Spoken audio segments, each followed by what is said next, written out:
Bonsoir à l'Afrique, bonsoir à tous les Noirs sur toute la surface de la Terre. Je fais cette vidéo à tous mes frères, à tous mes compatriotes, où que vous soyez à travers le monde. Je rends grâce au Créateur de toutes choses, qui vit en toutes choses, et par qui toute chose a la vie, le mouvement et l'être. Je lui rends gloire, et je sanctifie son nom.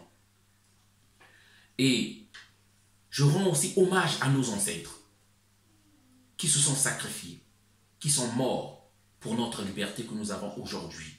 Ils sont nombreux. Simon Kimbangu, André Grenard Machua, Toussaint Louverture, Dessalines, Malcolm X, Marcus Garvey, Sékou Touré, Sylvanus Elampio du Togo, Modibo Keïta, Thomas Sankara Lumumba, ils sont nombreux. Et je rends aussi hommage et je salue tous les leaders de l'Afrique qui prennent des risques dans la continuité de cette lutte-là. Je tiens à rendre aussi un fervent hommage au président malgache, Rajoelina, pour ce courage qu'il a eu de braver les interdits de l'OMS, Organisation mondiale des satanistes, qui veulent qu'on s'aligne dans sa logique, qu'on ne s'écarte pas de cet alignement-là, qu'on s'aligne dans le paradigme qu'ils nous ont tracé, où c'est les pays occidentaux qui doivent découvrir des remèdes, où lorsque l'Afrique veut découvrir un remède pour guérir une maladie du siècle, on vous interdit l'artémisia, on vous interdit certaines plantes, parce que ce n'est pas l'OMS qui contrôle ça. Pour ce courage de Rajoelina, vraiment je dis bravo, merci. Honte, honte à tous ceux qui ont dissuadé. Au Bénin, on avait découvert un médicament, la puivrine. Malheureusement, le président Talon n'a pas pu avoir le courage de brandir ce remède-là. Une fierté béninoise. Le monde doit être dirigé par les oligarques. Le monde doit être dirigé par les capitalistes. Ce capitalisme qui nous a coûté des millions de vies en Afrique pendant l'esclavage. L'Occident, cette oligarchie qui veut diriger le monde, qui nous a apporté des guerres par le capitalisme. Un système économique qui tourne par le sang des innocents, par le sang des faibles. Ceux-là qui nous ont ramené les industries pharmaceutiques, nous devons acheter leurs médicaments et nous ne devons pas faire de recherches. La malbouffe, ils ont tout changé. Et aujourd'hui, lorsqu'un président comme ça a le courage, parce que nous ne pouvons pas continuer à donner la chicotte à ceux qui nous méprisent. Nous ne pouvons pas continuer à acheter des médicaments, rendre puissants ceux-là qui nous dominent. Nous ne pouvons pas continuer à donner notre argent, rendre puissants ceux-là qui nous méprisent et qui nous humilient. Donc je tenais à rendre hommage au président malgache. Alors, dans cette vidéo aussi, j'aimerais remercier tous ceux qui ont suivi le mot d'ordre. Parce que depuis le 7 avril 2020, on avait fait un appel. En effet, en Chine, depuis le 7 avril 2020, les Noirs subissent du racisme, de la négrophobie, des persécutions.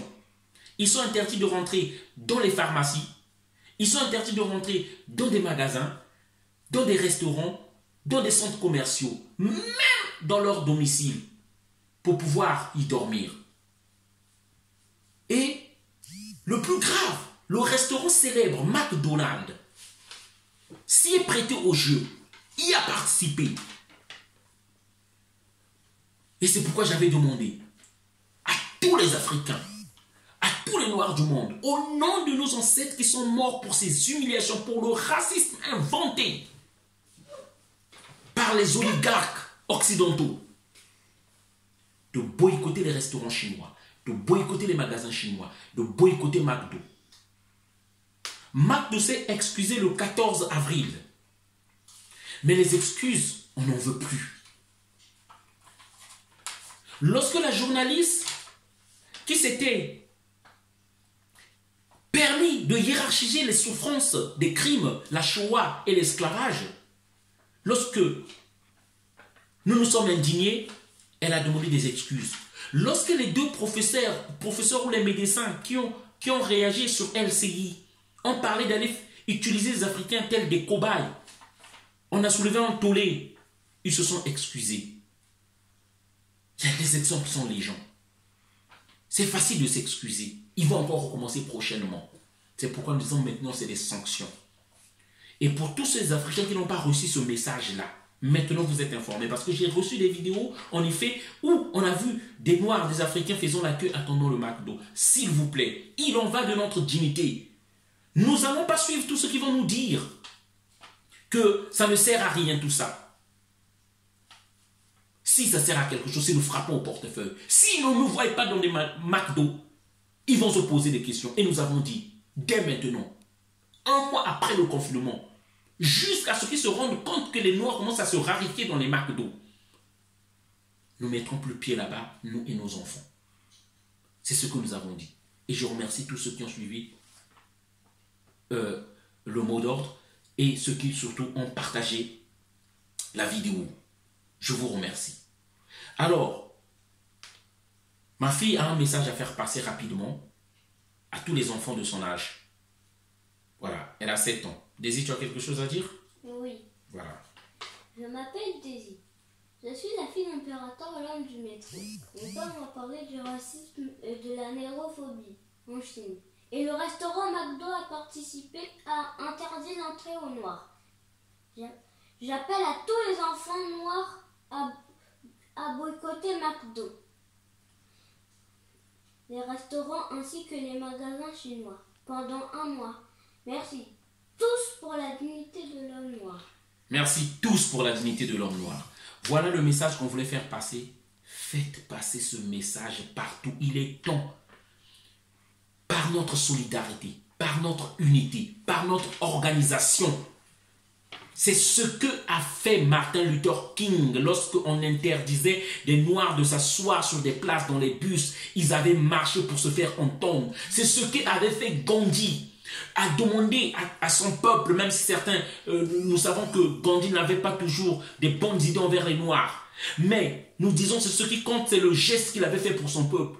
Ils se sont déplacés pour aller chercher leur sel à eux-mêmes. C'est au prix des sacrifices que nous pouvons rétablir la réconciliation du monde et que nous pouvons laver notre humiliation. Il est temps. Tous ces nègres qui peuvent dire que ça ne sert à rien, tous ces nègres locodormisés, tous ces nègres qui pensent que nous sommes dans une cour de récréation, on ne va pas faire cas.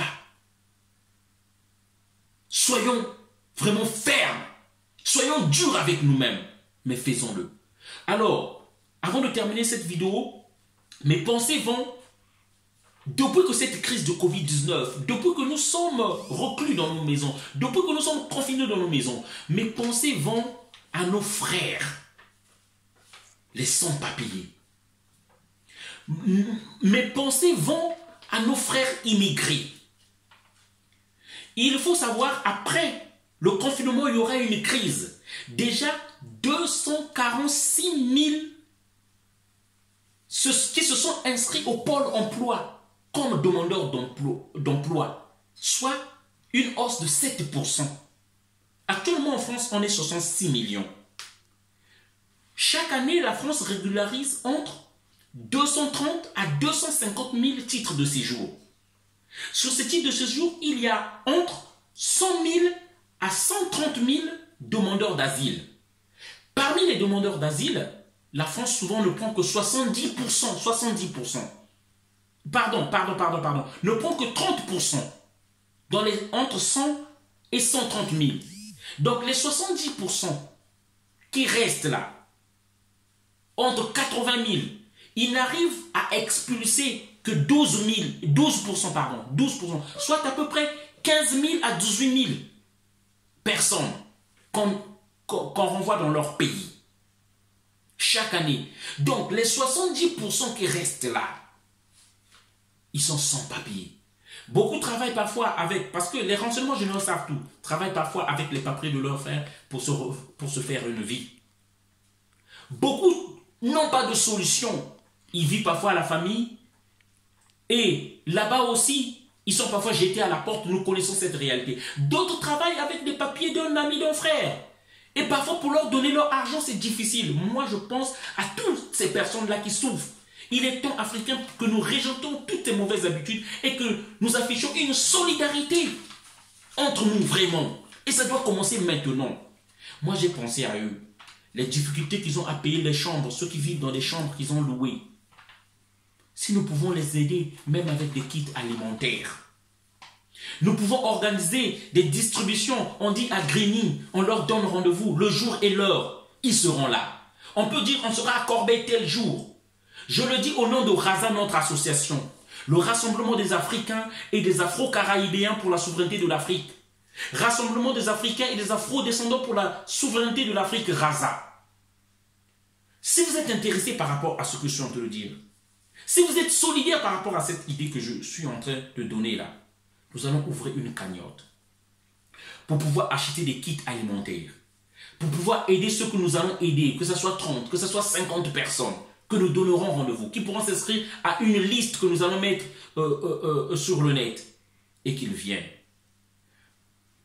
Lorsqu'il y a une cagnotte en ligne, on peut donner 1 euro. Je parle au sens propre, même 1 euro avec sa carte, ça ne coûte rien. Le lien est sécurisé. Nous avons toujours procédé ainsi. Il n'y a jamais eu des réclamations. Et bien sûr, que cela se fasse, pour que cela se fasse, je compte sur votre réaction. Voilà donc le message que je voulais faire passer. Ma préoccupation va donc vers ces sans-papiers-là. Je dis bien, il est temps que nous nous organisons, notre unité, notre solidarité, l'organisation. Mettons-nous ensemble. Je sais que nous arriverons. Maintenant, c'est l'heure de l'Afrique. Tous pour la dignité de l'homme.